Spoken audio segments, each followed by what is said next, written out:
Good morning sir. আপনার weekend কেমন কাটলো? মুখ দেখেই বোঝা যাচ্ছে যে খুব জমে উঠেছিল। রাতের খাবারটা এখনো জাবর কাটছেন? স্যার, এই সিডিটা একজন পাঠিয়েছে, আপনাকে দেখে নিতে বলেছে স্যার। হ্যাঁ, কে পাঠিয়েছে? কোনো নিউজ চ্যানেল থেকে হবে নিশ্চয়ই। আপনার কোনো উন্নয়নমূলক কাজের রিপোর্ট টেলিকাস্ট করার আগে অ্যাপ্রুভ করে নিতে চায়। দেখি চালাও। কত জায়গায় কত কি করেছি সব কি আর মনে আছে? Yes sir.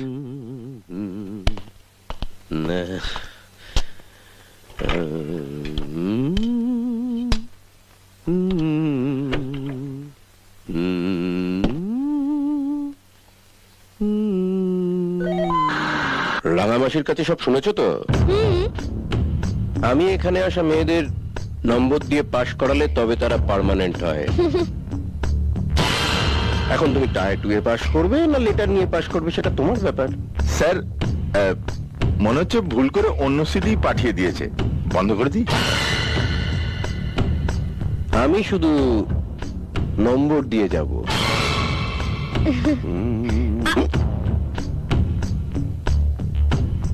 10 নম্বর পেয়ে গেলে শুয়ার।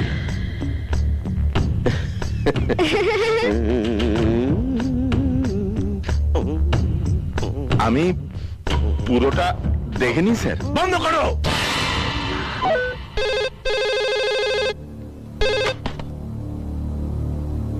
হ্যালো, কেমন দেখলে তোমার নিশি যাপনের কভারেজ? কোনো ভুল নেই তো? ওটা স্যাম্পল, আসল সিডিটা আমার কাছে আছে। তাহলে তুমি শুয়ারটা এটা করেছো? কি করব বলো, আমি বিরোধী পক্ষের নেতা। সরকারের শক্ত খুঁটিটা নাড়ানোই তো বিরোধী পক্ষের কাজ। তোমাকে মেরে আমি বিধানসভার দেয়ালে সেটে দেব শুয়ার। তার আগে সরকার তোমাকে কোথায় সেটে দেয় সেটা দেখো।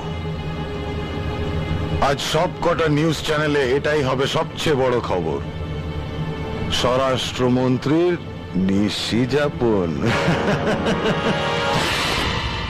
স্যার, এই কনফিডেন্সিয়াল ডকুমেন্টটা নিয়ে কি করব স্যার? দ্বিতীয় হুগলি সেতুর মাথা থেকে মাঝ গঙ্গায় ফেলে দাও। আর ফাটাকেষ্টকে খবর দাও।